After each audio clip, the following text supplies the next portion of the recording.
Welcome to Tenor Tech, where I solve the problems you didn't even know you had.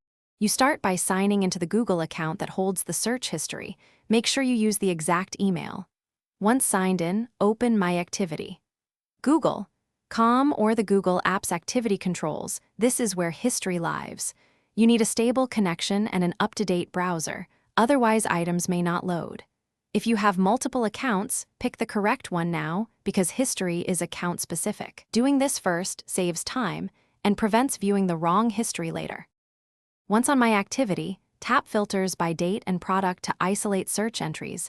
Choose a date range or pick search as the product so results are focused. You'll see individual search records with timestamps.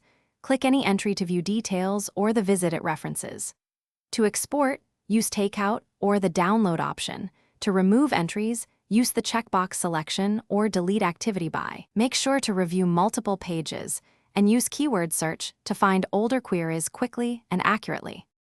To finish, export data with Google Takeout. Select Web and App Activity and Search, then request the archive. This preserves a copy you can store offline. Next, manage future recording.